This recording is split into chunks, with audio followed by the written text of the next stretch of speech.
Ejecutivo Nacional, de nuestro secretario general nacional, el doctor Vladimir Cerrón, hacia la juventud, para que también ustedes tengan presente que aquí hay un partido que está preocupado y también haciendo una acción concreta como son escuelas políticas para el trabajo formativo político de los jóvenes, espacios de formación que es tan escaso y necesario a la misma vez en la política peruana, ¿no? Entonces vamos marcando ahí la diferencia con todos ustedes al ir difundiendo una educación política que es tan necesaria en nuestro partido político Perú Libre.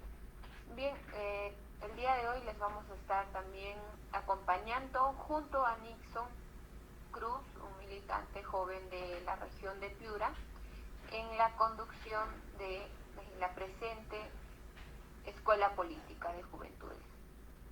¿Qué tal, Nixon? Buenas noches. Sí, compatriota Luz, muy buenas noches con todos los demás compañeros que se están uniendo para iniciar una sesión más vamos a hablar un tema de suma importancia, que es el imperialismo como fase superior del capitalismo desarrollado por el gran Lenin.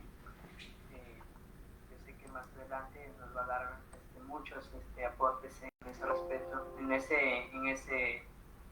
ese tema, el compatriota, el ponente que tenemos, que es muy bueno hablando en términos filosóficos. Muchas gracias, Nixon. Sí, el día de hoy vamos a abordar junto a nuestro ponente, el compañero Ricardo Licla, quien actualmente es secretario regional de lo que viene a ser todo el departamento de Ayacucho y como tal dirige el Comité Ejecutivo Regional. En ese sentido también tendríamos que precisar un poco de más referencia sobre nuestro ponente Ricardo Licla, quien es filósofo, magíster, y el día de hoy va a abordar el tema de vigencia del imperialismo, fase superior del capitalismo de Lenin. A quien quisiera que lo recibamos con fuertes aplausos virtuales y a través también de las redes sociales a nuestro ponente.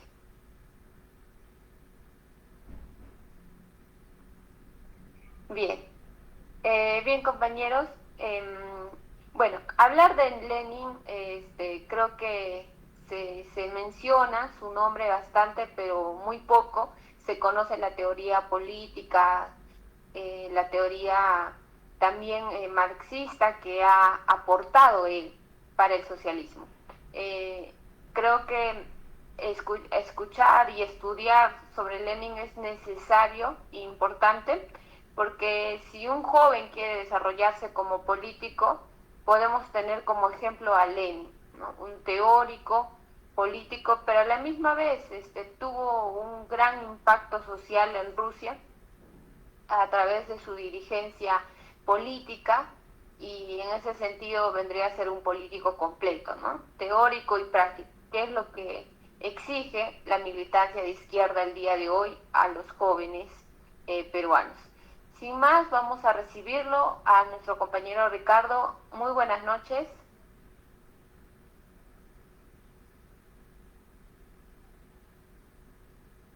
Sí, muy buenas noches, compañeros y compañeras. Por favor me confirman si se me está escuchando y también me confirman, creo que sí, ya se está transmitiendo, ¿verdad?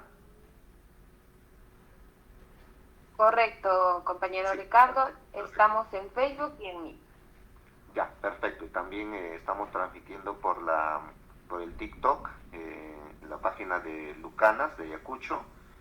Y bueno, vamos a ver, vamos a desarrollar este tema como muy bien ustedes han presentado el tema, pero quiero iniciar en todo caso saludando, como es correcto, a cada uno de ustedes que se han conectado a esta sala del Meet, y al mismo tiempo a los compañeros y compañeras que seguramente por las redes nos van a seguir, seguramente se están conectando, y entonces también agradecer a ellos por su tiempo, por su disponibilidad. Entonces, en segundo lugar, efectivamente, ¿no? Tal como se ha consensuado, se ha planificado, hoy vamos a hablar sobre Lenin, pero de manera específica de un texto en particular, que es el imperialismo, fase superior del capitalismo. De hecho, en este poco tiempo que tenemos no vamos a abordar todos los tópicos que aborda Lenin en ese interesante texto, pero sí al menos algunas ideas centrales, al menos lo esencial, para tener una referencia, una aproximación y sobre todo ver el tema de la vigencia, ¿no? Entonces, en ese sentido, para nuestros seguidores, para aquellos que están por las redes, para que puedan ubicarse, vamos a dar exactamente ese texto en mención, pero para ver principalmente su vigencia.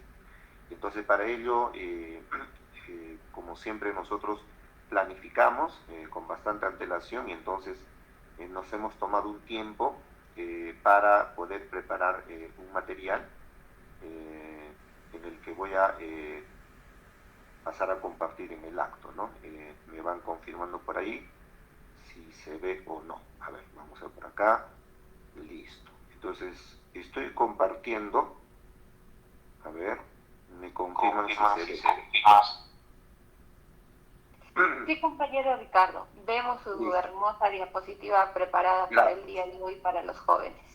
Ya, perfecto. Entonces, efectivamente, es una escuela política de juventudes, como dice en la primera lámina, curso ideológico político, para hoy, sábado 26 de julio, a partir de las 7, y eso es lo que estamos haciendo, y el tema específico es vigencia del imperialismo, fase superior del capitalismo de Lenin, ¿no? Entonces, en ese sentido, además, cabe resaltar una vez más que esta escuela está siendo organizada por la Secretaría de Juventudes, en coordinación con el CEN y con todos los niveles correspondientes, ¿no? Entonces, el texto que nos interesa en esta ocasión es precisamente este, ¿no? El imperialismo, la fase superior del capitalismo, texto que ha sido presentado en distintos idiomas, texto que ha sido, digamos, presentado en distintas formas, digamos, aparte de idiomas, formas, digamos, también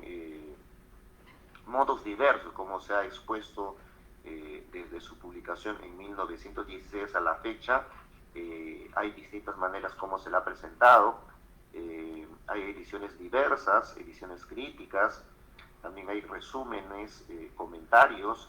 Entonces ha corrido mucha tinta con respecto a este texto, ¿no? Y sobre todo, lo más importante es su aplicación. Entonces, para eso, para adentrarnos un poco en el texto en mención, me voy a servir de un libro de casi de reciente publicación, este texto de la editorial Espasa, publicado en el 2024. Un texto, digamos, muy reciente y, digamos, hay un estudio interesante, riguroso, minucioso sobre Lenin. El título del libro, nada más así a secas, es Lenin. Voy a mostrar ahí en la pantalla, ojalá que se note, aquí también. Entonces, este texto titulado Lenin, de una francesa, una estudiosa, lo voy a leer en castellano, claro está, Hélène Carrère, ¿no? Hélène Carrère es una historiadora, política francesa, miembro también de la Academia Francesa, ¿no? Entonces, hay una parte, un capítulo interesante, después de narrar la vida, digamos, de Lenin, ¿no? Nos hace mención al texto que nos interesa en este momento, en esta ocasión. Entonces voy a citarlo en la página 204, dice lo siguiente, ¿no? Un lenguaje bastante sencillo, que es lo que nosotros necesitamos para poder entender, digamos, la teoría de Lenin, ¿no? Entonces dice, dos textos, dice, atestiguan este esfuerzo de reflexión teórica, a los que Lenin dedica lo esencial de su tiempo, reuniendo con paciencia materiales en las bibliotecas suizas y publicando ambos en 1916. Recordemos que en ese contexto, 1916, época en la que se está desarrollando la Primera Guerra Mundial, entre la Triple Alianza, la Triple Entente, Lenin está en Suiza por asuntos políticos, claro está, y por efecto aspectos políticos, y entonces se está dedicando, aparte de organizar todo un partido, está organizando la revolución. Y se da tiempo al mismo tiempo para poder investigar y escribir, ¿no? Es lo que hace un intelectual orgánico, como diría Gramsci. Entonces, el imperialismo, sigo con el texto, el imperialismo, fase superior del capitalismo, es el resultado de un considerable esfuerzo documental cuyos elementos figuran en lo que tal vez constituya uno de los aspectos más importantes del trabajo de Lenin y de su método. Los cuadernos del imperialismo, es un conjunto de textos, ¿no? Resúmenes que realiza, ¿no? Continúa 22 cuadernos fechados en los años 1915 a 1916. Es más, esa vasta bibliografía que él está sistematizando, que está acumulando para desarrollar este texto que parece tan modesto, pero que en realidad detrás de este texto que estamos analizando hoy hay todo un esfuerzo, toda una investigación, ¿no? Contienen el resumen de sus lecturas preparatorias para la redacción de su obra y dan cuenta de un método vigoroso basado en la voluntad de no dejar escapar ni una sola fuente de información disponible. De ese trabajo nació el imperialismo, fase superior del capitalismo. Leyéndolo, se comprueba desde luego que la parte económica que se basa en los trabajos de Hilperding y Hobson, teóricos de la época, no aporta nada nuevo, dice según esta autora, ¿no? Que también hay que leer el texto de manera crítica, en realidad sí hay aportes, ¿no? Hay un desarrollo precisamente del marxismo, pero, continúa el texto, pero la ambición de Lenin era de orden teórico y táctico, o trataba de proporcionar una base teórica a la táctica que él preconizaba, deseando aportar una explicación a la evolución global que constata en el mundo desde principios del siglo. Desarrolla sistemáticamente la idea que había empezado a esbozar en 1907, a saber que el hecho colonial explica la corrupción del proletariado occidental.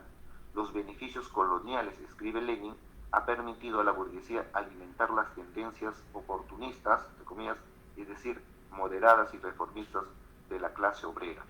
En resumidas cuentas, la autora nos hace una presentación bastante breve de cuáles fueron las condiciones en las que está viviendo Lenin y con qué finalidad es que va a esbozar este texto que Lenin muy modestamente lo presenta como un boletín más, como un esbozo más, pero en el fondo es un trabajo muy riguroso, muy sistemático. Cuando uno empieza a leerlo, va a percatarse la vasta bibliografía, la vasta fuente que utiliza Lenin para poder desarrollar este texto, que para algunos, con mala intención, le pueden llamar pues cualquier texto, cualquier esbozo, cualquier panfleto. En realidad no es un texto, como dirían algunos estudiosos, de fácil lectura, tampoco, no es que de pronto puedes coger el material, el imperialismo, la fase superior del capitalismo, pues digamos en el Metropolitano y ponerte a leer, ¿no? Requiere tomarse un tiempo, estudiarlo, no solamente leerlo, sino que hay que estudiarlo, hay que analizarlo, releerlo una y otra vez, ¿no? Porque también su lectura no es muy sencilla porque está plagado de muchos datos, de mucha información técnica, digamos, de mucha estadística incluso, ¿no? Entonces, así es como, digamos, podemos presentar el texto que nos interesa el día de hoy, y pasamos la lámina para dar cuenta sobre esta frase de 5 líneas, una frase corta, para un poco, quizá, un poco amenizar, si cabe el término. Es una frase que dice: el militante de izquierda que no ha leído, pese a reiteradas invitaciones, el libro intitulado El imperialismo, fase superior del capitalismo de Lenin, está en nada. No debería ni siquiera considerarse perourista. Entonces yo pregunto, ¿a quién creen ustedes, compatriotas, a quién creen que pertenece esta frase? Dado que es digamos, una charla, una clase de formación, me gustaría también que participen algunos que están en la sala. Vamos a ver cuántos están ahí. Creo que, a ver si Luz me vas ayudando, ¿cuántos están en la sala? Bien, estamos 15. Ya, somos 15. A ver, de los 15, ¿Alguien se anima a decirme a quién pertenece esta frase, esta cita?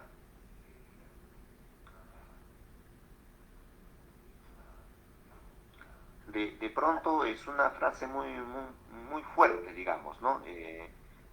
Dice, quien no ha leído este texto, el imperialismo pase superior del capitalismo, está en nada. O sea, es fuerte, ¿no? Está en nada, estás perdido o perdida, ¿no? Es más, remata, ¿no? No debería ni siquiera considerarse perulibrista. De hecho, uno se puede dar cuenta rápidamente que quien escribe esto es un perulibrista, un militante del partido Perú Libre. Y entonces está diciendo, nos está exigiendo que mínimamente hemos tenido que haber leído este texto, ni siquiera nos está diciendo tienes que haberlo estudiado, mínimamente haberlo leído, ¿no? Entonces, para conocer lo esencial, digamos, ¿no? Es una frase inspiradora, sé que es un poco fuerte, pero también inspira al mismo tiempo, ¿no? A ver, ¿a quién pertenece? A través del chat, Giancarlos nos dice a Vladimir Cerrón. Efectivamente, ahí está. Ese texto o esa cita lo podemos encontrar en el mensuario del Partido Perú Libre, creo que es del mes de, a ver, esto es de abril, febrero, sí, este es de abril, y en febrero ya había hecho una síntesis, ¿no? En el número que se publicó en febrero ya había hecho una síntesis digamos, de este texto y al mismo tiempo ha aplicado en qué medida estaría siendo vigente el texto de Lenin, ¿no?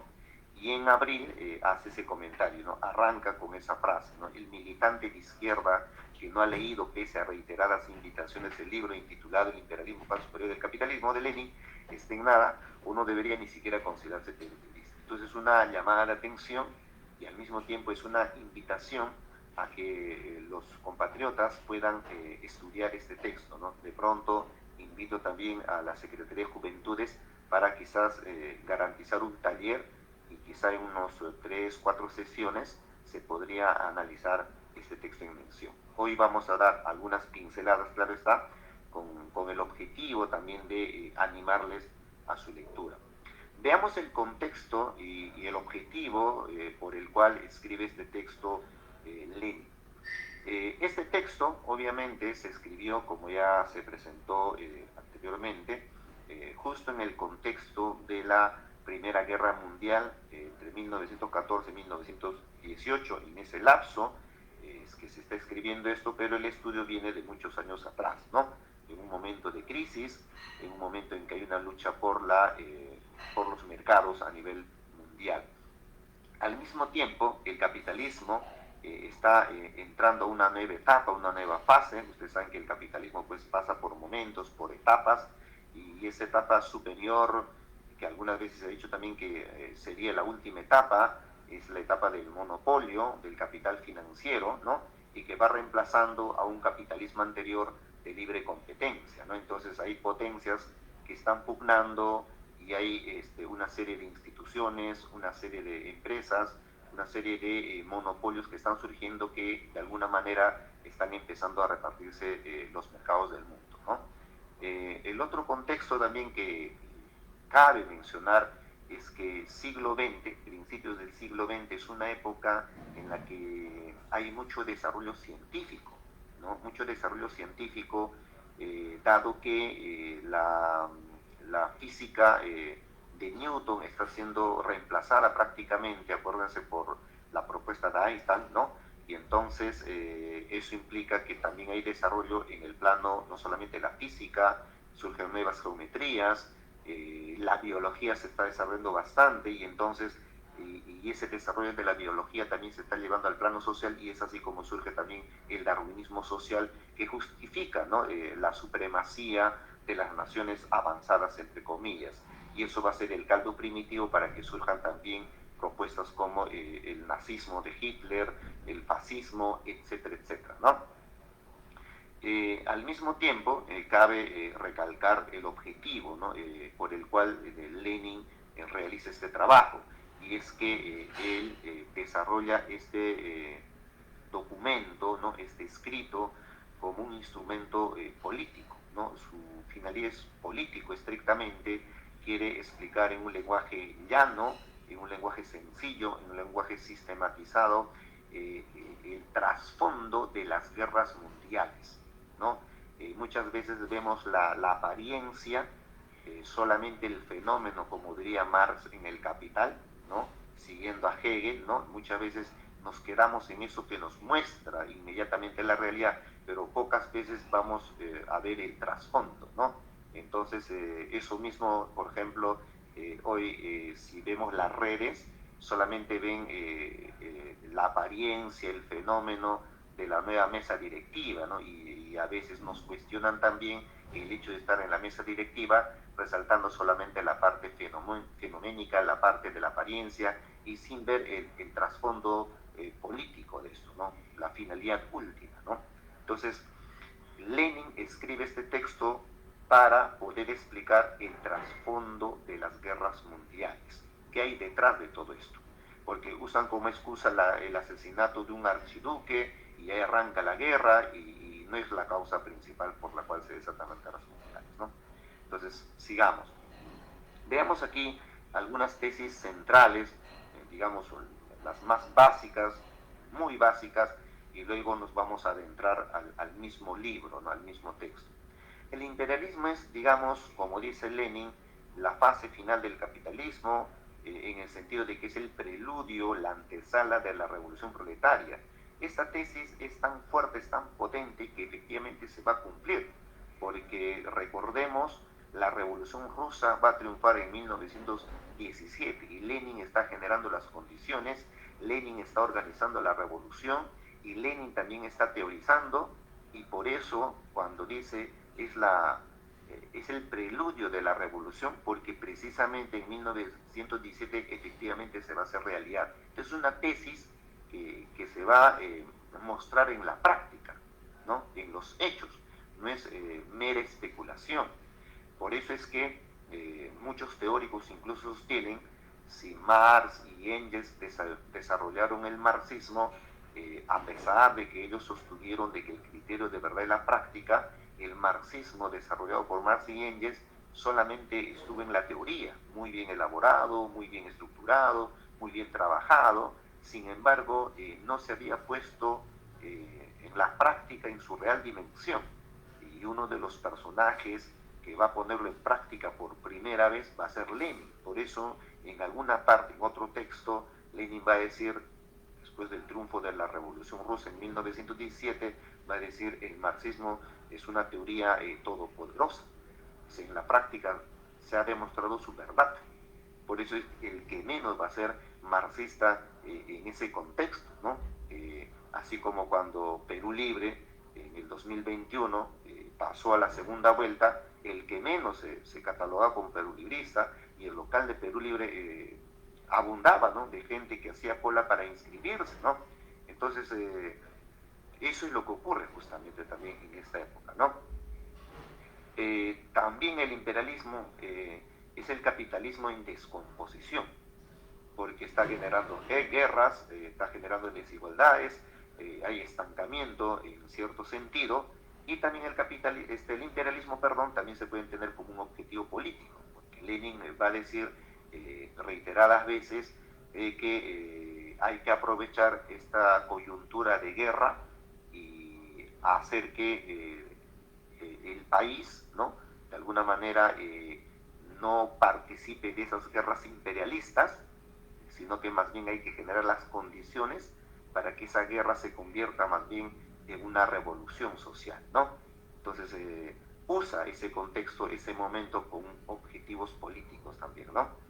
Muy bien, entonces esa es digamos, algunas ideas muy básicas, pero ahora vamos a adentrarnos al texto en sí, y todos tenemos a la mano algún libro en el que está este texto, digamos, ¿no? Porque están en las obras escogidas, están en las obras completas, hay publicaciones también de manera independiente, ¿no? Qué sé yo, pero lo cierto es que el libro que estamos analizando, El capitalismo, el imperialismo, fase superior del capitalismo, tiene la siguiente estructura, ¿no? Hay un prólogo allí y 10 capítulos, ¿no?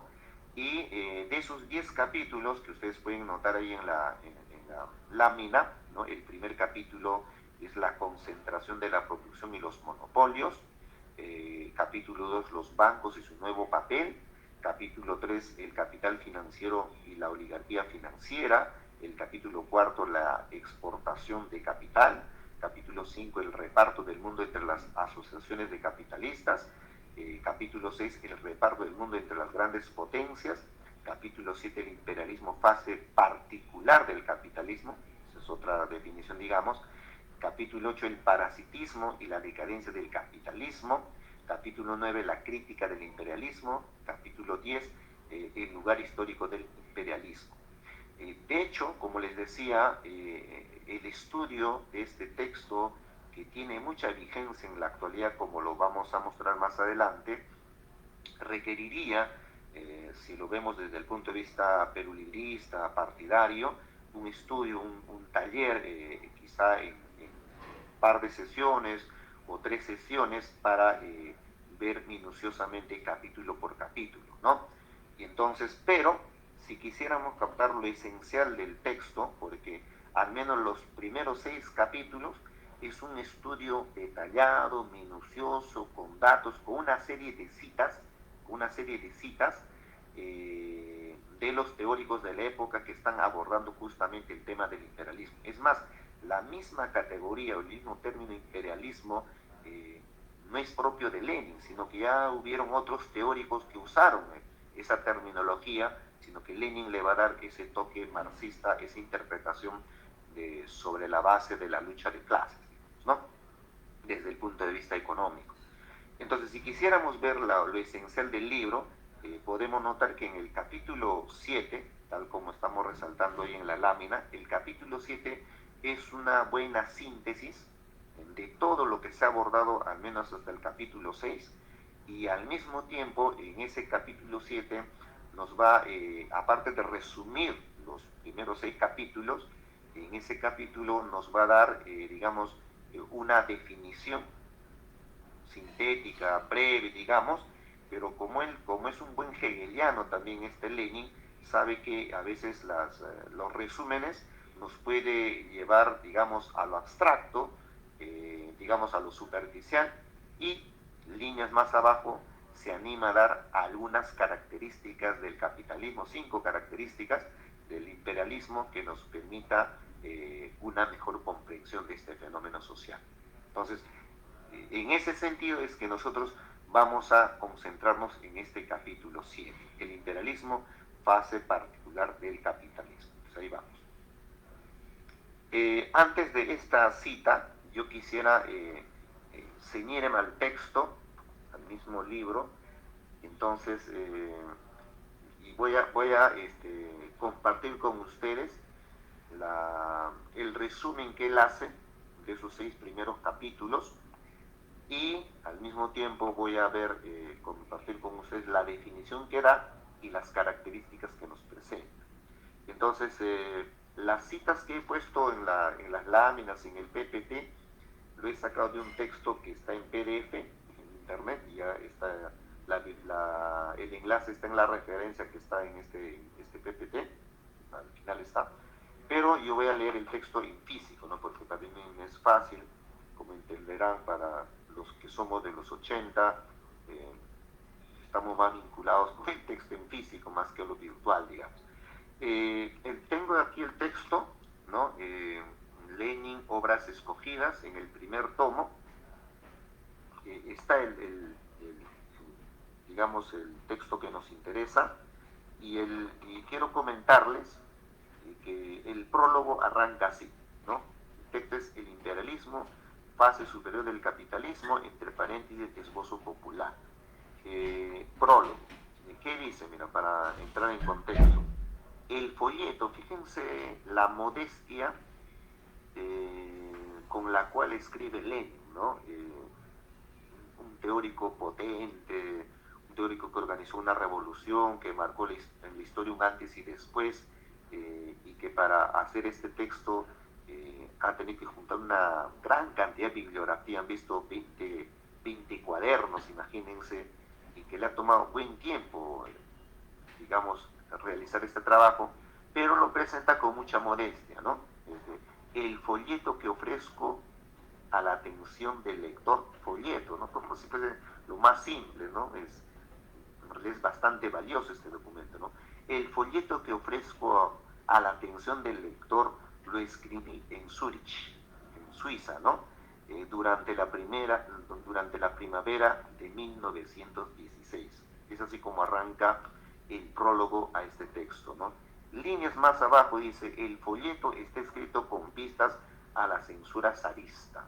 O sea, en esa época tenía que cuidarse todavía del zarismo, porque todavía tiene el poder, y entonces por eso es que va a reducir incluso la intensidad del estilo, ¿no? Como dice, voy a usar un lenguaje un tanto servil, digamos, no voy a atacar directamente, sino que muchas veces voy a usar cierta metáfora, ¿no? Ciertas indirectas, digamos, ¿no? Pero en los datos va a ser contundente, ¿no?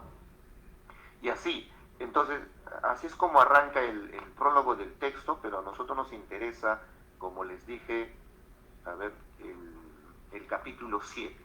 En el capítulo 7, el resumen del cual les estaba comentando es el siguiente, dice así: el imperialismo, fase particular del capitalismo. Dice: intentaremos ahora hacer un balance, resumir lo que hemos dicho más arriba sobre el imperialismo. Lo hace con mucho detalle, ¿no? En los 6 primeros capítulos, con muchas citas. Si hoy en día le aplicásemos Turnitin, posiblemente saldría como plagio, ¿no? Pero por eso lo coloca entre comillas, ¿no? El imperialismo surgió como desarrollo y continuación directa de las propiedades fundamentales del capitalismo en general. Pero el capitalismo se trocó en imperialismo capitalista únicamente al llegar a un grado determinado, muy alto de su desarrollo, cuando algunas de las características fundamentales del capitalismo comenzaron a convertirse en su antítesis, en su contrario, ¿no? Cuando tomaron cuerpo y se manifestaron en toda la línea los rasgos de la época de transición del capitalismo a una estructura económica y social más elevada. Lo que hay de fundamental en este proceso, desde el punto de vista económico, es la sustitución de la libre competencia capitalista por los monopolios capitalistas. O sea, la libre competencia va a ser reemplazado por los monopolios, por el capital financiero, en otros términos. La libre competencia es la característica fundamental del capitalismo y de la producción mercantil en general, del capitalismo anterior al imperialismo. El monopolio es todo lo contrario, su antítesis por eso, ¿no?, de la libre competencia. Pero esta última se va convirtiendo ante nuestros ojos en monopolio, creando la gran producción, desplazando a la pequeña, reemplazando la gran producción por otra todavía mayor y concentrando la producción y el capital hasta tal punto que de su seno ha surgido y surge el monopolio. Los puntos: los carteles, los sindicatos, los trusts y fusionándose con ello el capital de una docena escasa de bancos que manejan miles de millones, como es en el caso peruano, ¿no? Y al mismo tiempo los monopolios que se derivan de la libre competencia no la eliminan, sino que existen por encima de ella y al lado de ella, engendrando así contradicciones, rozamientos y conflictos particularmente agudos y bruscos. El monopolio es el tránsito del capitalismo a un régimen superior. El monopolio, el imperialismo, es un tránsito a un régimen superior. ¿Cuál es ese régimen superior que está pronosticando Lenin? Justamente va a ser el socialismo, ¿no? Si fuera necesario, y aquí voy a colocar viene la definición que va a dar Lenin sobre, hasta ahí es un resumen, ¿no?, de cómo el monopolio está reemplazando a la libre competencia, cómo el capitalismo está pasando de una fase a otra, ¿no? Y entonces Lenin se anima a dar una definición, ¿no? Dice así: si fuera necesario dar una definición, lo más breve posible del imperialismo, debería decirse que el imperialismo es la fase monopolista del capitalismo. Ahí está. El imperialismo es la fase monopolista del capitalismo, ¿no? Esta definición comprendería lo principal, pues por una parte, el capital financiero es el capital bancario de algunos grandes bancos monopolistas fundido con el capital de los grupos monopolistas industriales, y por otra, el reparto del mundo es el tránsito de la política colonial, que se extiende sin obstáculos a las regiones todavía no apropiadas por ninguna potencia capitalista, a la política colonial de dominación monopolista de los territorios del globo enteramente repartido. Entonces, nos da una breve definición y luego, más adelante, líneas más adelante nada más, como es consciente que una definición a veces puede estar obviando algunos aspectos, algunas características de este fenómeno, el imperialismo, es que se anima a presentarnos 5 características fundamentales o esenciales del imperialismo.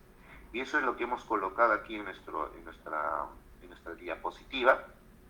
Y aquí he puesto la definición que acabo de leer, pero en otra traducción, en otra versión, ¿no? Pero en el fondo dice lo mismo, ¿no? Vamos a leerlo igual para que vean hasta qué punto puede haber cierto cambio, pero dice lo mismo, cambia solamente el estilo.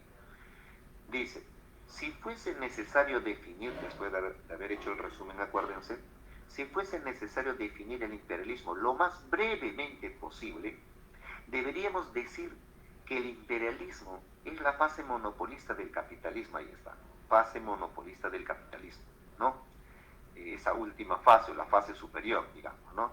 Como van a luego decir, por ejemplo, recuerden, va a haber un debate, recuerda que esto se está presentando 1916, 1917, triunfa la Revolución Rusa, y el que menos se hace marxista en ese contexto, y aquí en la década del 20 del siglo pasado, un señor de Leguía de 1919 a 1900, gobernando Leguía, y en ese contexto de Leguía, en el Consejo de Leguía, está viviendo 2 personajes importantes en el Perú, Aya de la Torre y José Carlos Mariátegui, y que precisamente en un primer momento los 2 se declaran marxistas, acuérdense, ¿no? Solo que luego Aya obviamente se sale del carril, se sale de la línea y más bien intenta hacer un sancochado y pretende superar el marxismo, y en 1924 justamente funda el APRA, acuérdense, y en 1928 Mariátegui funda el Partido Socialista del Perú. Y entonces, en algún momento van a entrar en debate sobre el imperialismo, ¿no? Si Lenin está diciendo el imperialismo, ¿no? El imperialismo es la fase monopolista del capitalismo, entonces es la fase superior del capitalismo. En otros términos, Mariátegui, que es marxista, que es leninista, justamente va a seguir esa línea y va a decir que efectivamente el imperialismo sigue siendo la fase superior del capitalismo. Ese aspecto se está notando en el Perú, y mientras que Aya más bien va a decir que el imperialismo más bien es la primera etapa del capitalismo aquí, ¿no? Entonces ahí va a haber la discrepancia entre Aya y Mariátegui. Pero sigamos acá. Tal definición incluiría lo más importante, pues por un lado, el capitalismo financiero es el capital bancario de unos pocos grandes bancos monopolistas fundido con el capital de las asociaciones industriales monopolistas.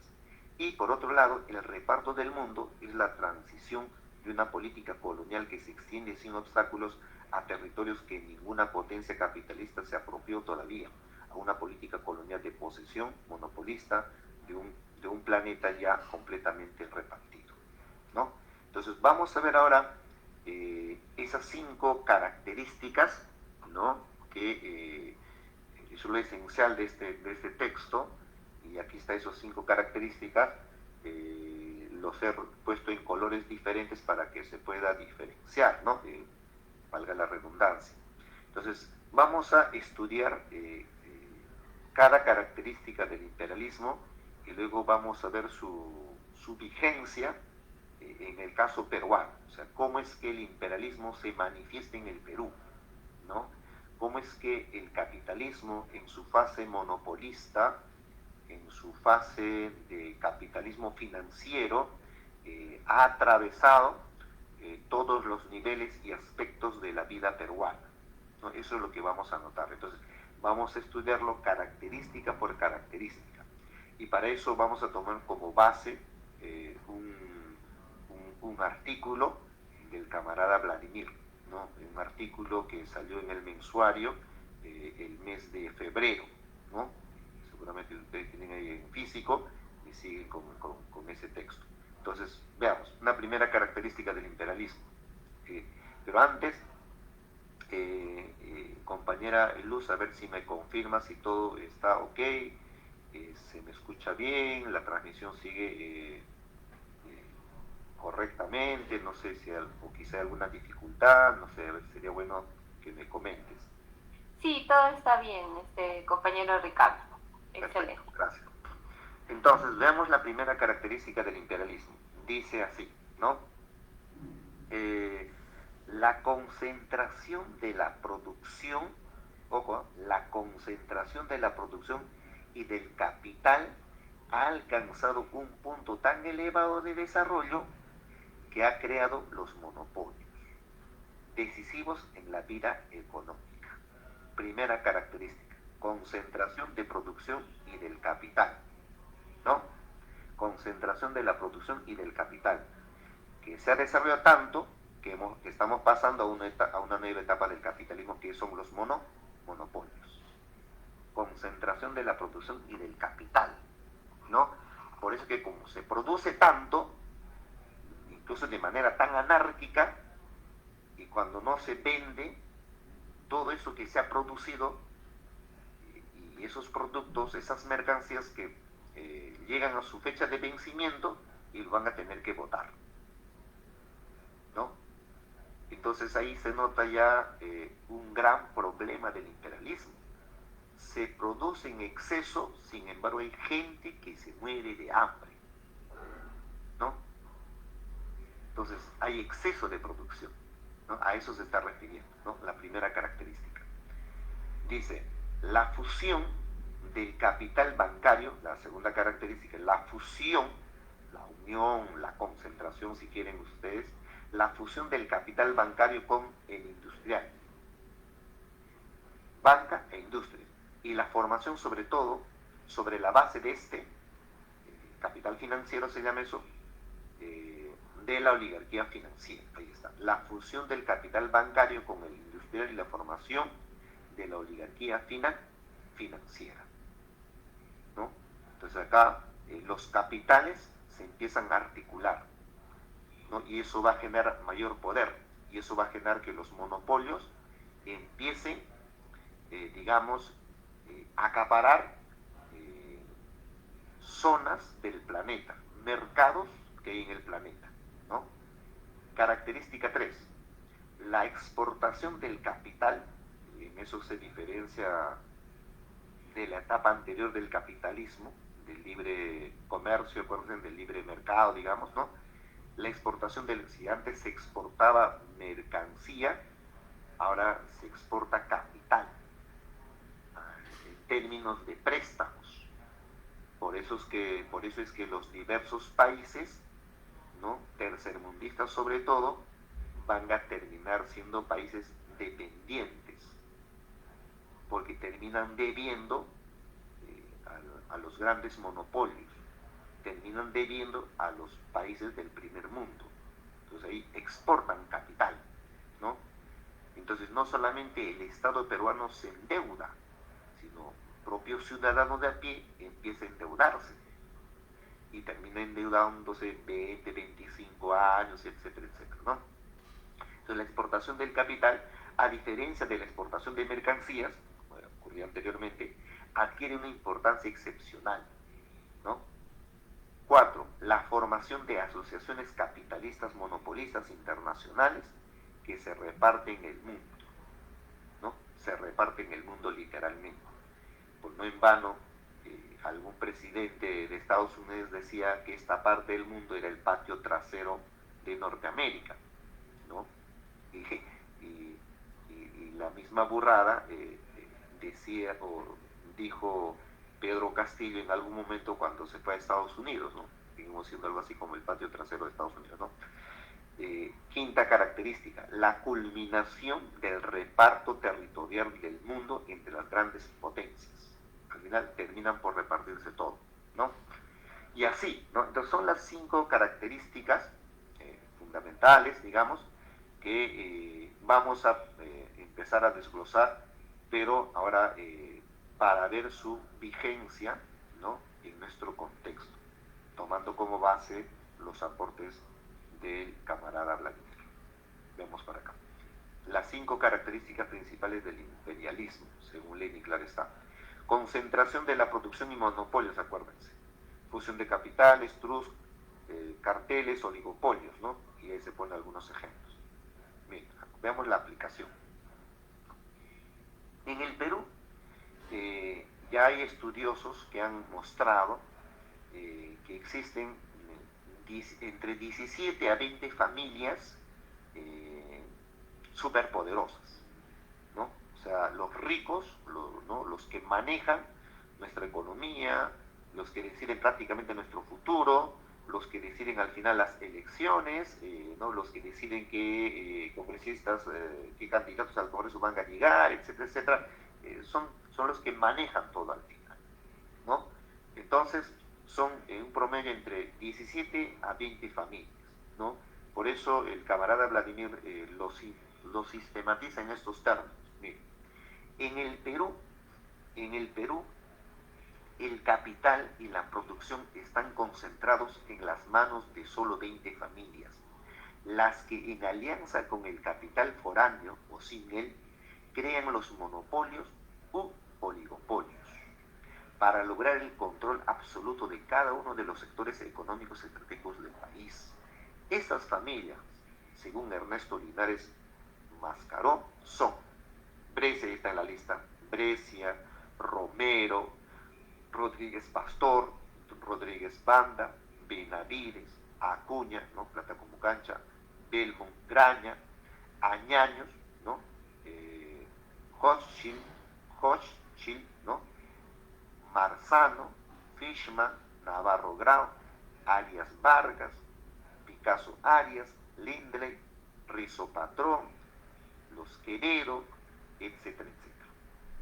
Según el autor en mención, según Linares, estas 20 familias, asociados en grupos empresariales, representan, fíjense, mira, ¿a cuánto representan? El 0,006% de todos los peruanos, pero acopian más del 90% de las riquezas del país. Ni siquiera representan el 1%, compatriotas, ¿no? Sin embargo, acopian el mayor porcentaje de riquezas en el Perú, el 90%. Eso es increíble, pues, ¿no?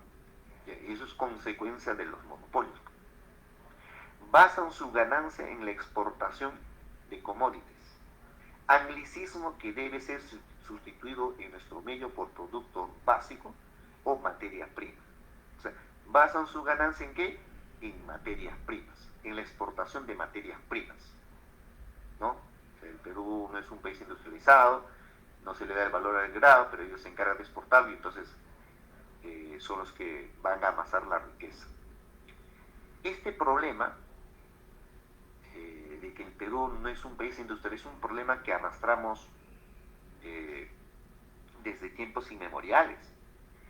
Ya incluso fines del siglo XIX, ¿no? Y principios del siglo XX, hubieron personajes, ¿no?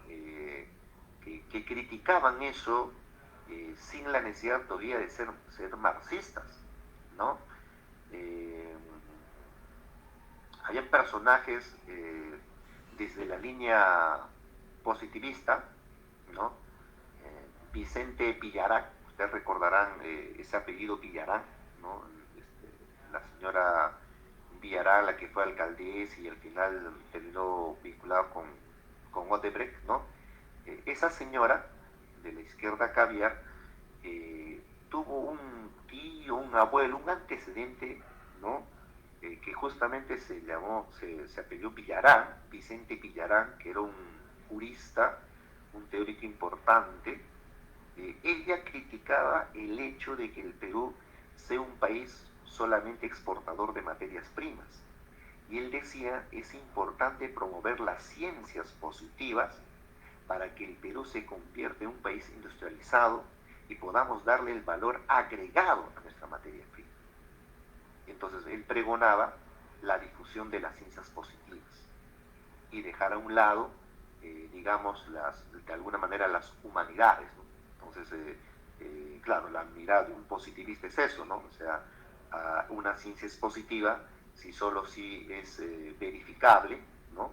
Y además es útil. Si no cumple con esos requisitos, simplemente debe descartarse.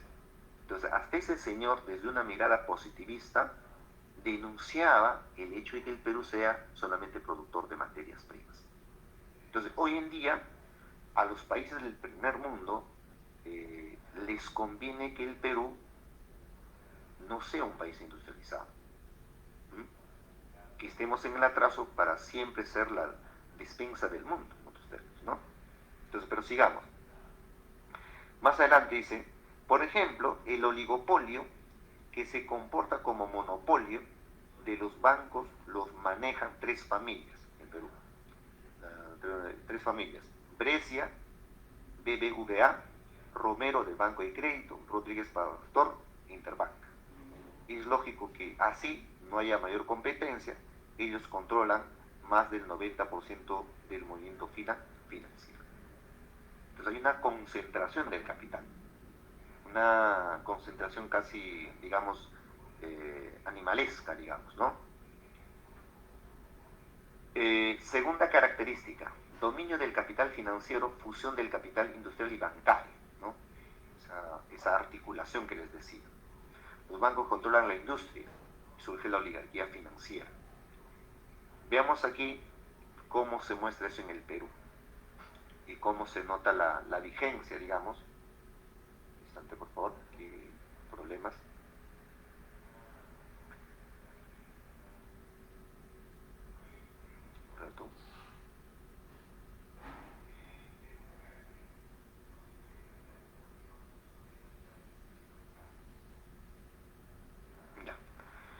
El banco, en la etapa de libre mercado, en la etapa anterior del capitalismo, es solo un intermediario para el intercambio del dinero. Pero en la etapa del monopolio, el capital financiero adquiere una omnipotencia mayor al propio Estado. O sea, el banco es más poderoso que un Estado, porque la acumulación del capital le permite adueñarse de los sectores neurálgicos como el comercio, la industria, el transporte, las concesiones y las materias primas, y en el extremo de las cosas logra privatizar al propio Estado. Conforme avanza, se adueñan de los sectores considerados menos estratégicos hasta llegar al último eslabón de la cadena productiva, sin dejar cabo suelto.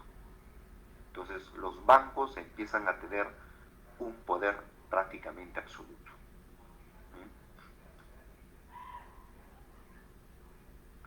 Tercera característica, exportación de capitales versus la exportación de mercancías.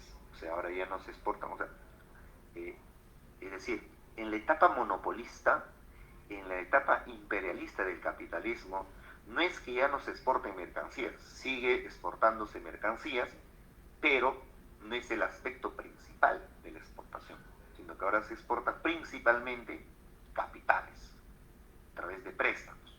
Entonces eso hay que verlo así, digamos, dialécticamente, ¿no? Es lo que en algún momento algunos camaradas decían, oye, es cierto que Marx no estuvo en contra del capitalismo, ¿no? Y pues se supone Marx pues quiere acabar con el capitalismo, ¿cómo es posible eso, no? Se hacían esa pregunta después de una ponencia anterior, digamos, ¿no? Y entonces eso hay que, el sentido, ¿no? El sentido de la afirmación, es decir, cuando se lucha, o sea, cuando se quiere acabar con el capitalismo como modo de producción y se pretende superar el capitalismo y pasar a una nueva etapa, a un nuevo modo de producción, esa negación, esa superación significa que se tiene que tomar lo mejor de lo anterior. O sea, la negación, desde el punto de vista dialéctico, nunca es absoluto, siempre es parcial. Siempre se toma lo mejor de lo anterior y se supera, ¿no? Es como si, por ejemplo, cualquiera de ustedes están en su etapa de juventud, pero el hecho de que sean jóvenes no quiere decir que hayan dejado totalmente todos sus rasgos de cuando eran adolescentes, o que hayan dejado totalmente todos sus rasgos de cuando eran niños. O sea, hay aspectos que se siguen conservando en el tiempo. Entonces, en ese sentido se habla de una superación del capitalismo. Hay que acabar con el capitalismo, pero al mismo tiempo hay que conservar cosas que, digamos, son positivas, como el avance industrial, como el avance de la tecnología, por ejemplo, ¿no? Entonces, en ese sentido, en la etapa monopolista, en el imperialismo, se siguen exportando mercancías, pero no es lo principal. La exportación ahora, según Lenin, principalmente es la exportación de capitales, ¿no? Entonces, esa aplicación y vigencia lo vamos a ver en esta siguiente cita, dice, ¿no? Los empréstitos, o sea, los préstamos a los estados de cantidades enormes de dinero son el mayor negocio. Puede ser externo o interno. Ambos comprenden la deuda pública, que no podrán devolver en el tiempo pactado y cuyos intereses la hacen impagables e incobrables, haciendo que nuestro país entregue por años sus recursos y cree condiciones para disponer de mano de obra barata, conocida como flexibilidad laboral. Para el año 2023, la deuda pública del Perú sumó 87.769 millones de dólares. La deuda externa fue de 42.209 millones de dólares y la deuda interna fue de más de 45.000 millones. Esto significa que nuestro país, respaldado con la complicidad estatal, se sigue endeudando cada vez con la oligarquía nacional, quienes han logrado desplazar a los acreedores extranjeros. La deuda externa la contraemos de entidades que domicilian fuera del país a partir del Fondo Monetario Internacional, Banco Mundial, Banco Interamericano de Desarrollo y Club de París principalmente. La deuda interna la contraemos de entidades que domicilian dentro del país a partir del gobierno con bonos soberanos, ¿no? De la banca nacional, de la banca comercial privada y de las AFPs, principalmente las que, como hemos visto, han ido en incremento. Entonces, como se dan cuenta, digamos, la nueva modalidad de cómo ahora se desarrolla la dependencia económica. Dependencia que no se reduce solamente al aspecto económico, sino que incluso hay una dependencia cultural, ¿no? Una dependencia cultural, ¿no? Es de lo que nos hablaba, por ejemplo, Augusto Salazar Bondy, ¿no? Un teórico importante del siglo XX que decía los países periféricos, los países del tercer mundo, en relación a los países del primer mundo se hallan en una relación de sino de dominación económica y cultural, y en tanto estamos dominados económica y culturalmente, los ciudadanos de esta parte del mundo nos hallamos en una situación de alienación, ¿no? En fin, característica 4, reparto territorial del mundo entre las corporaciones y potencias, ¿no? Por eso las guerras mundiales. Vemos acá la aplicación. Formación de asociaciones capitalistas monopolistas internacionales para el reparto financiero del mundo. En el monopolio hay un solo vendedor o productor de un bien o servicio.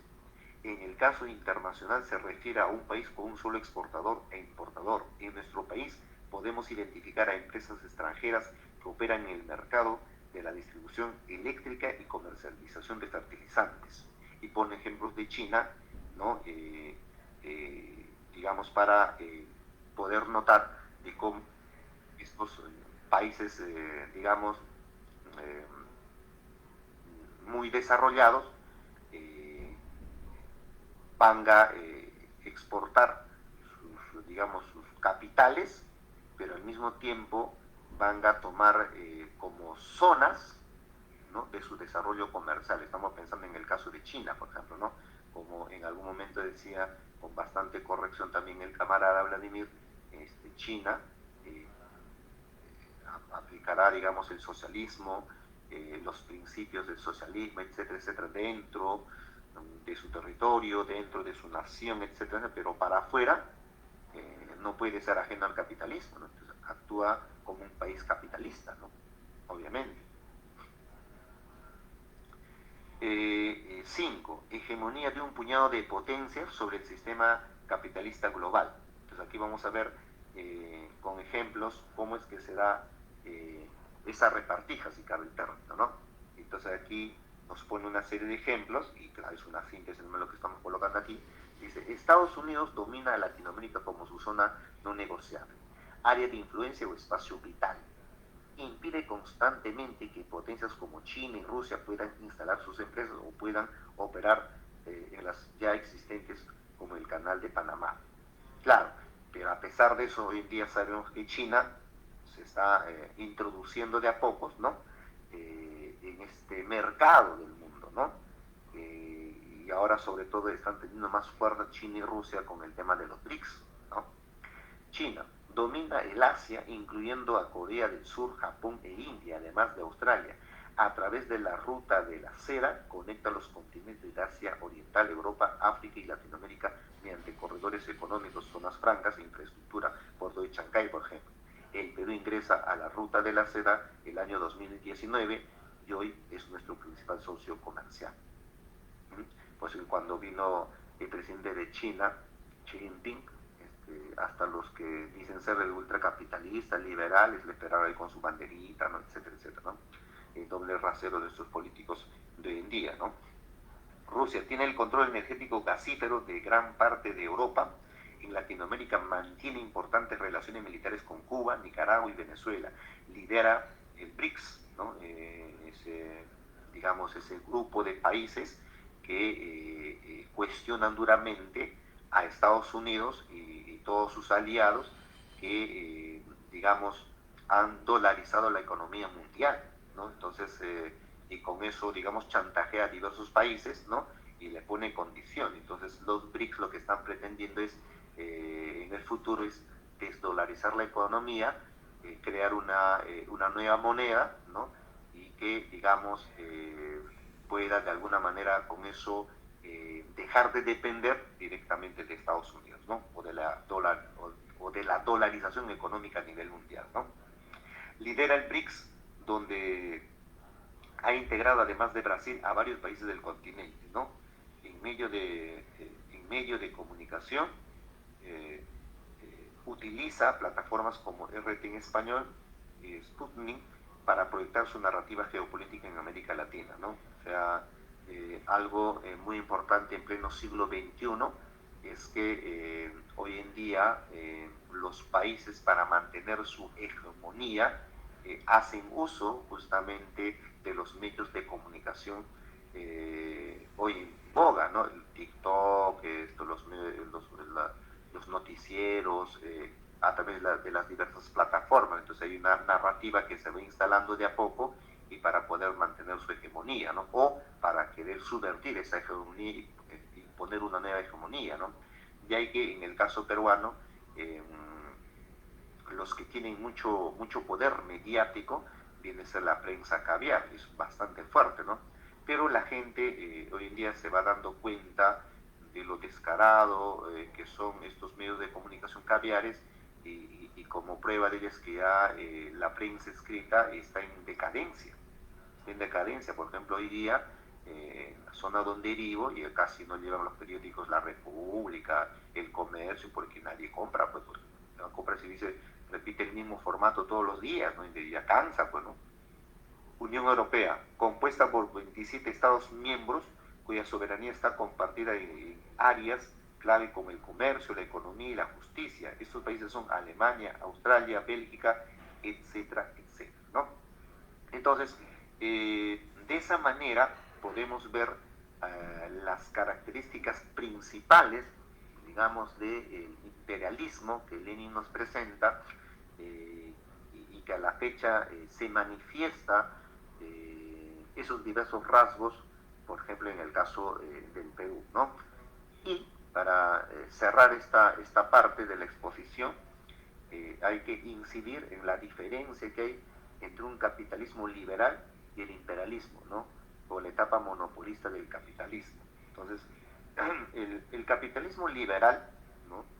Al cual está haciendo referencia Lenin, es el capitalismo anterior, el capitalismo en el que se exporta principalmente mercancía, en cambio en la etapa monopolista se exporta principalmente capital, ¿no? Préstamos, ¿no? Entonces, en ese sentido, en la página 141 del texto que estamos revisando, dice, capítulo cuarto, la exportación del capital, para que noten ese contraste entre el capitalismo liberal y el imperialismo. Lo que caracteriza al viejo capitalismo, cuando habla del viejo capitalismo, estamos hablando del capitalismo liberal, donde se exportan mercancías, repito, en el cual dominaba plenamente la libre competencia. Eso es el capitalismo liberal en ese sentido. Era la exportación de mercancías. Lo que caracteriza el capitalismo moderno, en el que impera el monopolio, es la exportación de capital. Se coloca, ¿no?, como contraste, ¿no? Capitalismo liberal, más o menos siglo XIX, el imperialismo siglo XX, el capitalismo liberal, libre competencia, en el imperialismo monopolios y oligopolios, en el capitalismo liberal hay exportación de mercancías, y en el imperialismo hay exportación de capitales, en el capitalismo liberal predominio industrial, ¿no?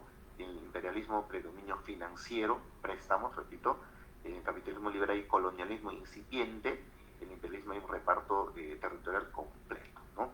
Entonces, por eso,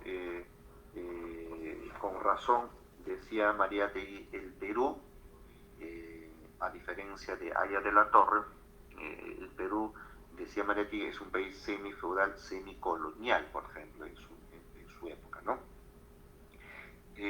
Muy bien, entonces ya para ir cerrando, acá hay una actualización crítica y hay unas preguntas que yo les quiero dejar para la reflexión. ¿Cuál es la vigencia del análisis de Lenin, por ejemplo? Hay monopolios hoy en día, por ejemplo Google, Amazon, farmacéuticas, ¿no? Nuevas formas de colonialismo, deuda externa, neocolonialismo, todo eso puede constituir nueva forma de colonialismo, ¿no? Hay guerras por recursos, por el petróleo, litio, etcétera, etcétera, ¿no? Entonces, eso es una manera de reflexión. Lo interesante hubiera sido tomar una especie de un test, quizá, para ver qué tanto se ha logrado el objetivo, ¿no? Pero en fin, ¿no? Estamos quizá con el tiempo y ya paso a presentar simplemente las referencias que se ha utilizado para esta exposición. Están los textos, los videos, etcétera. Y este PPT yo voy a compartirlo con la compañera Luz, y ya seguramente les va a hacer llegar por el grupo respectivo. Entonces, muchas gracias por su participación, por su atención, y seguramente vamos a pasar a una etapa de preguntas, ¿no? A ver, ¿cómo es esto? A ver. Creo que es así, ¿no? Ya, ahora sí. Creo que nos hemos demorado demasiado, más bien me van a disculpar. Listo, ahora sí.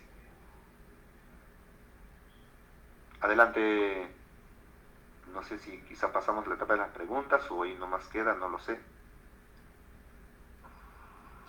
Sí, compatriota, Ricardo, muy buena su exponencia y un tema muy importante que nos refleja la clara vigencia del imperialismo y también ha puesto claros ejemplos en nuestro caso, en nuestra realidad concreta, en nuestra realidad nacional.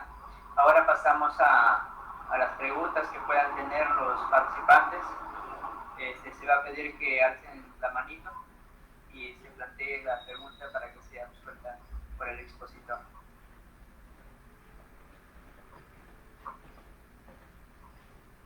Sí, de acuerdo. En todo caso, podrían levantar la mano o la manito, si que quieren plantear alguna pregunta, algún comentario,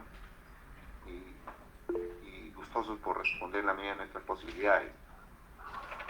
A ver, hay un participante que es Jorge. A ver, adelante Jorge, te escuchamos. Compañero, buenas noches. Bueno, para preguntarle al expositor, en la coyuntura actual, el papel de Rusia, China frente a Estados Unidos, se habla mucho de que Estados Unidos está en un tema ya de declive, incluso económico, militar. En esa medida, ¿hay un despliegue, una caída del imperialismo norteamericano o es solamente un pequeño bajón y que luego va a subir? Muchas gracias, compañero.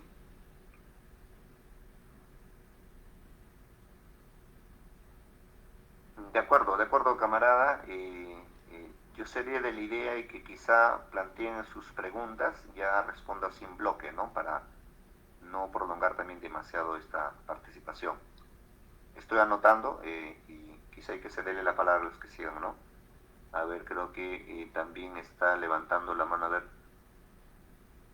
no logro ver a alguien más. A ver si, compatriota Nixon, me dices si hay alguien más. A ver, adelante, compatriota Giancarlo. Buenas noches con todos los presentes y agradeciendo también de paso la ponencia del doctor Ricardo. Quería presentar mi pregunta en base a este tema del capitalismo y el imperialismo. También son una posición que explican el tema de la crecientes organizaciones criminales o de corte de lumpen, ¿no? Que son muy arraigadas y que no solamente sucede en nuestro país, sino a nivel global.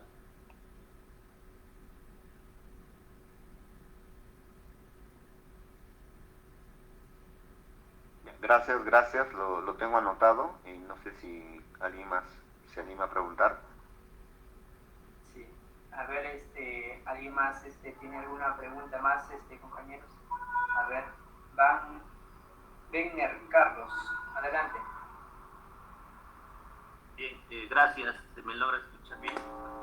Sí, ¿no? Sí se le escucha, compañero. Bien, gracias. Felicitar primeramente al magíster Ricardo, una exposición bastante clara, diría yo, y conocedor sobre el tema del leninismo. Magíster, una pregunta por ahí con lo que ya iba exponiendo del imperialismo y capitalismo. Tengo ciertas dudas por ahí, tal vez usted por la experiencia y por el conocimiento ya más a profundidad me puede absolver. Categoría de libre competencia, es una categoría empírica propiamente, y que historizando la conceptualización de esta libre competencia se verifica en la realidad, o no. ¿Cuál sería, no, su planteamiento? Creo que en la práctica el marxismo ha dado su postura clara, ¿no?, sobre la libre competencia. Y nada más por ahí yendo también a la categoría de equilibrio de mercado, también la misma pregunta. ¿Es una categoría empírica propiamente o es una categoría un poco idealista, abstracta, que sirve de guía, no sé, a la humanidad, a la sociedad, para regular, ¿no? ¿O es una categoría empírica que se puede aplicar propiamente? El equilibrio de mercado, que habla el liberalismo y el neoliberalismo propiamente, ¿no? Y por ahí un poco ya viendo un tema más práctico, normalmente se habla de estos oligopolios, monopolios, que tienen la concentración de mercancías, ¿no? Y justamente es ahí que se da el tema de la oferta y la demanda, ¿no? De la libertad de mercado, de la libertad del comprador, de contratar, y contractual, ¿no? La libertad en este sentido, por ahí. Pero sería aplicable, creo, a muchos mercancías, ¿no? Y mi pregunta va un tanto más a las mercancías fundamentales para la vida humana, ¿no? Por ejemplo, los alimentos y los medicamentos. Estos estarían abiertos para aplicar estos criterios de libre competencia, de oferta y demanda dentro del mercado, o no son aplicables, ¿no? Porque son necesidades fundamentales para la humanidad. Y con las preguntas como reflexión que nos dejó, cuando hablábamos de estas, si aplicaríamos a los monopolios, oligopolios, por ejemplo, a las empresas como Microsoft, Amazon, podríamos denominarlos un tanto desde una categoría de pseudo-capitalismo, o no sería aplicable. Gracias, doctor, espero que me pueda por ahí ayudar con sus argumentos. Gracias.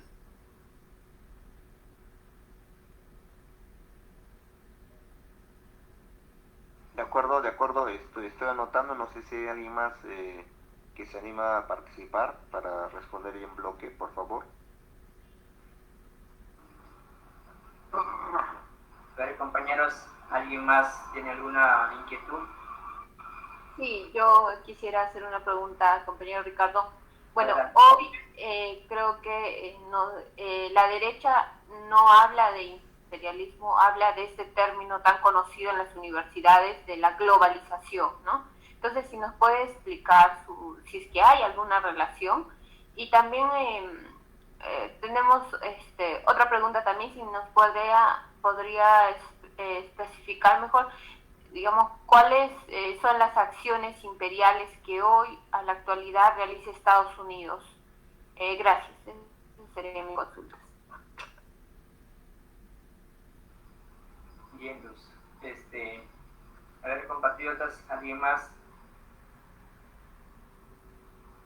De no ser así, de repente vamos a pasar ya a Labs, para que pueda resolver las preguntas. ¿Alguien más, compatriotas? Bien, mientras se van animando, en todo caso podemos ir ya, digamos, comentando sobre las preguntas. Adelante. Quiero reiterar mi gratitud, primero a la invitación y al mismo tiempo a la participación de cada uno de ustedes, aun cuando se había programado para una hora nada más, y ya casi va a ser 1 hora y media, y que sigan todavía ahí conectados, dice mucho, ¿no? Que hay interés por el tema, y seguramente también hay interés por leer el mismo texto, ¿no? Y por otro lado también agradecer las preguntas, bastante interesantes y también muy difíciles, ¿no? Que ameritan mucha reflexión, mucha lectura, ¿no? Vamos a intentar por ahí esbozar alguna aproximación. El papel de Rusia, China y sobre la caída de Estados Unidos, ¿no? Entiendo que esta pregunta tiene que ver con la aplicación, ¿no? Se entiende que para Lenin, de alguna manera, el imperialismo, entendida como una etapa más del capitalismo, ¿no? El capitalismo que clásicamente conocemos, pues, que se desenvuelve en 3 momentos, ¿no? Muy conocidos, ¿no? El mercantilismo, el industrialismo y el imperialismo, se acordarán, ¿no? Es lo que clásicamente se conoce, ¿no? Entonces el capitalismo, en tanto es un producto social, histórico, no es algo estático, sino que está cambiando, ¿no? Y precisamente ello es lo que está explicando Lenin en este texto, ¿no? Y de alguna manera él considera que el capitalismo, cuando empiezan a primar los monopolios, eso empieza a generar las guerras mundiales por el reparto de mercados en el mundo, ¿no? Y por eso es que también se anima a decir que esto va a ser la antesala de una revolución. Y efectivamente eso se va a cumplir, porque en 1917 va a triunfar la Revolución Rusa, ¿no? Entonces en ese sentido no se ha equivocado, en ese sentido tiene vigencia lo dicho por Lenin, claro, después obviamente no se ha consolidado la sociedad socialista, no se ha llegado a la sociedad comunista como, digamos, se pronosticaba o se, digamos, esperaba, ¿no? Siguiendo la misma dinámica del capitalismo y de hecho es un proceso y digamos, seguramente en el futuro va a ser posible, ¿no? Lograr un nuevo modo de producción. Y entonces las caídas de los imperios, de las sociedades muy desarrolladas, muy avanzadas, de hecho no se dan de noche a la mañana, ¿no? Recordemos cuánto tiempo duró, por ejemplo, la etapa esclavista, ¿no? Cuánto tiempo duró, por ejemplo, la etapa medieval, ¿no? Entonces, en ese sentido, gracias, compañera Luz, en ese sentido también hay que entender que el capitalismo se inicia fines del siglo XIV, principio del siglo XV, ¿no? Y entonces, un promedio de 10 siglos recién tiene, es joven relativamente, tiene para rato y entonces por su propia dinámica también, en la medida en que hay una producción anárquica, tiene sus propias contradicciones y sus caídas, ¿no? Entonces, y hay claros ejemplos de eso, ¿no? Y entonces, actualmente Estados Unidos, si bien es cierto, es la representación máxima del capitalismo, ¿no? Ya, entonces me dicen que se escucha muy bajito, voy a tratar de levantar un poco más la voz. Eso significa la etapa por la cual está pasando Estados Unidos ya significa la caída. Pienso que, digamos, está pasando por un mal momento actualmente. Es más, por ejemplo, ustedes saben que el dólar está bajando, ¿no? Y si a eso le sumamos, por ejemplo, que poco a poco está tomando mayor fuerza, mayor hegemonía el grupo de los BRICS y también las medidas un tanto desatinadas de Donald Trump, entonces están golpeando duramente al sistema capitalista, ¿no? Eso es innegable. Ahora, la caída, ¿qué tan pronto va a ser? Eso va a depender de la propia dinámica, ¿no? De cómo se va a ir desarrollando los acontecimientos, pero pienso que ninguna organización social, ningún modo de producción, como nos enseña la historia, ha sido eterna, ¿no? Todo cambia, todo varía, y seguramente en algún momento podemos, no sé si tendremos la oportunidad de vivir la caída del imperialismo, pero sí podemos decir que está próximo, digamos, ¿no? Está próximo, dado que también hay nuevas sociedades, nuevas potencias que, digamos, están ahí organizándose, sobre todo me refiero a los BRICS, que de alguna manera cuando logran consolidar la moneda de los BRICS, puede ser la caída de la dolarización económica, ¿no? Entonces, yo pienso que sí, ¿no? Yo pienso que sí, estamos asistiendo ya al primer resquebrajamiento del capitalismo, ¿no? En su fase superior. Eso sería con respecto a la primera pregunta. Y alguien también preguntaba si, así como el imperialismo en su fase monopolista ha hecho que, por ejemplo, las diversas dinámicas de este imperialismo puedan atravesar a las sociedades. O sea, el imperialismo está metido en todo, ¿no? Está metido en todo, o sea, nadie escapa a los efectos del imperialismo. Querramos o no, en algún momento de nuestras vidas nos hemos endeudado de un banco, vamos a los centros comerciales y consumimos el producto de los monopolios. Una cita amorosa, consumes, qué sé yo, cerveza, y la cerveza en el Perú es un monopolio, y algunos creen equivocadamente que cuando se van, digamos, al bar, piden para variarla, no piden Cristal, tampoco Pilsen, digamos, y piden una cerveza aparentemente importada y a la larga es producido por Bacus, ¿no? Entonces hay un gran monopolio ahí, y eso muestra que estamos atravesados por el capitalismo en su fase imperialista. Nadie escapa de eso. No somos seres aislados, somos parte de este sistema. Y entonces, si esa es la lógica, por ese lado va la pregunta, si esa es la lógica, entonces las organizaciones criminales, ¿no? Todo eso también son efectos del imperialismo. Podemos decir que sí, efectivamente. Podemos decir que sí, porque las patologías de esta sociedad capitalista en su versión imperialista se muestran a través de diversas formas, y una de esas formas viene a ser las organizaciones criminales, que también se exportan, también se importan, claro está. No en vano, por ejemplo, el peruano no tiene buena imagen en el extranjero, en Europa, ¿no?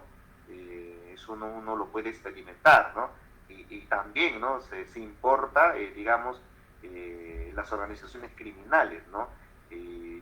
Por eso, por ejemplo, noten esa diferencia que hay entre los cárteles y los trust, al cual alude, por ejemplo, Lenin en algún momento, ¿no? Por ejemplo, un trust, ¿no? Viene a ser la fusión legal de empresas, ¿no? Hay un control unificado, por ejemplo, ¿no? En cambio, un cártel viene a ser un acuerdo ilegal entre los competidores. O sea, hay un acuerdo sobre la mesa, ¿no? O por debajo de la mesa, como quieran decirlo. En cambio, un trust es un poquito más legal, más formal, hay documentos de por medio, pero en cambio un cártel es un acuerdo así de palabra y de alguna manera una prolongación de esas formas de organización vendrían a ser, por ejemplo, las organizaciones criminales. Entonces, efectivamente, esas patologías son manifestaciones de una sociedad imperialista, ¿no? Una sociedad, dicho sea de paso, patológica, no enferma, ¿no? Por otro lado, alguien nos comentaba sobre el equilibrio de mercado, la libre competencia, si eso existe o no, y también hizo mención si eso es concreto o caemos en el plano abstracto, ¿no? Entonces, es una pregunta muy interesante que voy a intentar responder de esta manera. Hay un famoso texto de un filósofo alemán que se llama Hegel, que precisamente influyó mucho en Marx, en el propio Lenin, ¿no? Incluso Lenin llega a decir, ¿no? Quien no haya entendido la ciencia de la lógica de Hegel no podría leer fácilmente el Capital de Marx, o cosas así, ¿no? Pero más allá de eso, Hegel, en un artículo así corto, llega a decir lo siguiente, ¿no? Lo titula así: ¿quién piensa abstractamente? ¿No? ¿Quién piensa abstractamente? Y la respuesta que da Hegel en ese artículo, que es la línea que van a tomar los marxistas, Marx, el propio Lenin, ¿no? Dice lo siguiente: quien piensa abstractamente justamente es el ignorante, ahí está, para hacerlo más directo, es el ignorante, el inculto, el que simplifica demasiado, el que es muy esquemático, el que es muy superficial, ahí está. Ese es el pensar abstractamente, es lo muy básico, lo muy somero, lo muy superficial. Eso es pensar abstractamente. En cambio, el pensar concretamente, por su contrario, digamos, es ir a la complejidad, ¿no? Entonces, siguiendo esa línea, cuando analizamos estas categorías, como la que menciona la libre competencia, el equilibrio de mercado, todo eso, de hecho son categorías, son conceptos que es desarrollado desde el punto de vista de la economía burguesa, si cabe el término, ¿no? Y entonces el actual sistema capitalista se sostiene sobre la base de esas categorías. Entonces, cuando hablan, por ejemplo, de la libre competencia, es una propuesta de los liberales que pregonan, claro está, la plena libertad, ¿no? Que pregonan el derecho a la propiedad privada, ¿no? Como John Locke diría, ustedes recordarán, John Locke decía, por ejemplo, hay ciertos derechos naturales que tiene el ser humano, y esos derechos naturales son derecho a la vida, derecho a la libertad y el derecho a la propiedad privada. Y entonces el papel del Estado debe consistir en hacer cumplir sus derechos naturales, y si es que los incumple hay derecho a la rebelión o a la insurgencia. Y entonces, siguiendo esa línea, los burgueses han desarrollado ciertas categorías para poder sustentar, fundamentar este sistema capitalista, y ahí que habla de un libre competencia, pero eso se da solamente en el plano teórico, en el plano abstracto, porque en la práctica los países que dicen ser liberales como Estados Unidos, en la práctica son proteccionistas. O sea, a la interna, digamos, es la libre competencia, por así decirlo, pero a la externa no impiden realmente la libre competencia. Y una prueba de eso es lo que está haciendo Donald Trump con subir, por ejemplo, los aranceles. Si dicen ser países liberales, si dicen ser países que pregonan la libre competencia, porque esa es la teoría del liberalismo, entonces no tendrían por qué aplicar los aranceles, ¿no? Entonces hay un doble discurso, ¿no? Cuando conviene, o sea, como yo te quiero saquear Perú, como yo te quiero saquear Latinoamérica, entonces te digo, firmemos el Tratado de Libre Comercio, ¿no? Pues no me cobres aranceles. Yo sí te puedo cobrar ahora, pues cuando veo que mi economía empieza a tambalear. Entonces, en resumidas cuentas, eso existe solamente en el plano teórico, y en la práctica no necesariamente es así. Y un claro ejemplo es lo que está haciendo Estados Unidos actualmente. Y por esa misma línea también va el tema de esto del equilibrio de mercado, ¿no? ¿Qué es eso? Simplemente es la compatibilidad, es el equilibrio entre la oferta y la demanda. Entonces una economía estará estable si hay un equilibrio entre lo que se produce, ¿no? Lo que se vende y lo que se compra. Entonces, si cuando uno de estos empieza, digamos, subir más y el otro baja demasiado, entonces no hay un equilibrio. Y entonces eso se va a equilibrar no con la participación del Estado, sino que hay una especie de mano invisible, del cual hablaba Adam Smith, es la que va a equilibrar, digamos, la oferta y la demanda, ¿no? Por eso que el Estado debe reducirse, ¿no? La participación del Estado debe ser mínima. Por eso los neoliberales, como por ejemplo hoy el Comercio, habrán visto su editorial, se está quejando porque el Estado está gastando demasiado, dice, ¿no? y justo tengo por acá el artículo ese, que lo ha titulado, la editorial del diario El Comercio, es un diario también caviar, digamos, dice máquina dispensadora. Fíjense lo que dice. Esta semana el Consejo Privado de la Competitividad, CPC, ha puesto de manifiesto la cantidad de dinero que el Estado destina a pagar a planillas y cómo este monto ha ido creciendo de manera alarmante en los últimos años. Y pone el porcentaje y todo lo demás. En el fondo lo que está diciendo o está pregonando, ¿qué cosa es? Es el libre mercado, el liberalismo, en la que el Estado no debe tener mayor participación, ¿no? Eso es.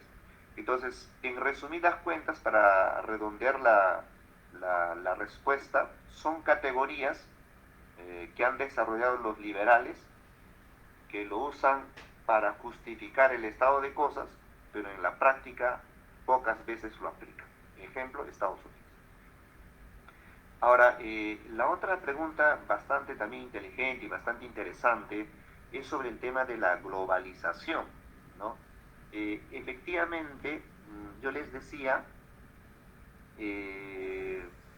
cuando Lenin, desde el punto de vista, se entiende, marxista, está tratando de explicar los fenómenos que están ocurriendo en su época. ¿Qué cosa? Las guerras mundiales, ¿no? O sea, Lenin ya había previsto que iba a haber guerras, ¿no? Porque aplicando la teoría marxista, entonces cuando los países empiezan a desarrollar, empiezan a producirlo demasiado, entonces van a empezar a pelearse por los mercados. Entonces ya pronosticaba las guerras mundiales él. Y entonces está haciendo un análisis desde ese punto de vista, desde el punto de vista económico. Recuerden que el análisis marxista siempre parte desde la economía. Cualquier fenómeno que querramos explicar tiene que partir desde su base económica, sin olvidar, claro está, la superestructura, que también influye, ¿no? Pero no es lo determinante, como diría Engels, ¿no? Entonces, ese análisis lo que está haciendo, y entonces esa interpretación, ¿no? Porque es la forma adecuada de decirlo, esa interpretación, esa mirada marxista, digamos, va a pegar fuerte porque justo triunfa la revolución rusa.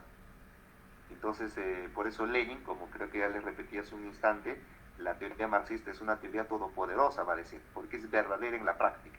Cuando una teoría es verdadera, cuando se muestra en la práctica, pues. Y entonces se ha mostrado en la práctica, pues es una teoría todopoderosa, dice, ¿no?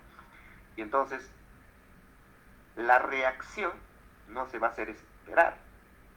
Entonces, la reacción se va a dar en todos los planos, económico, político, ideológico, cultural. Y entonces la burguesía obviamente no se va a quedar con los brazos cruzados.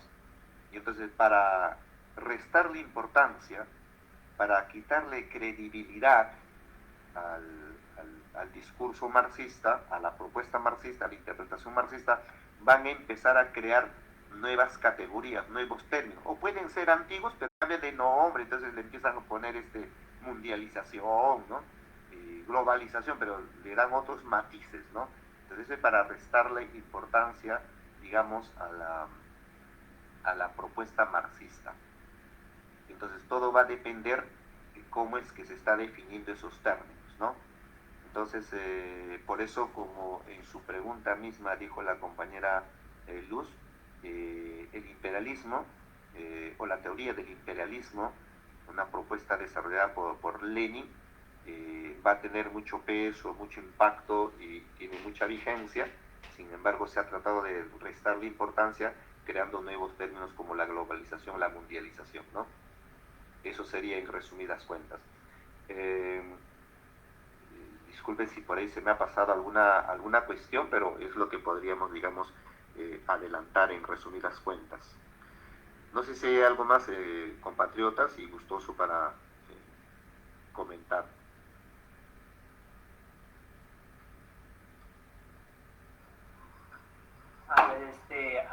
Compañeros, compatriotas, ¿alguna inquietud más?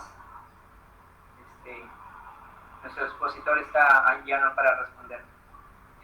Mientras se van animando, en estos últimos días también estuve viendo algunos, siempre pues hay novedades. Por ejemplo,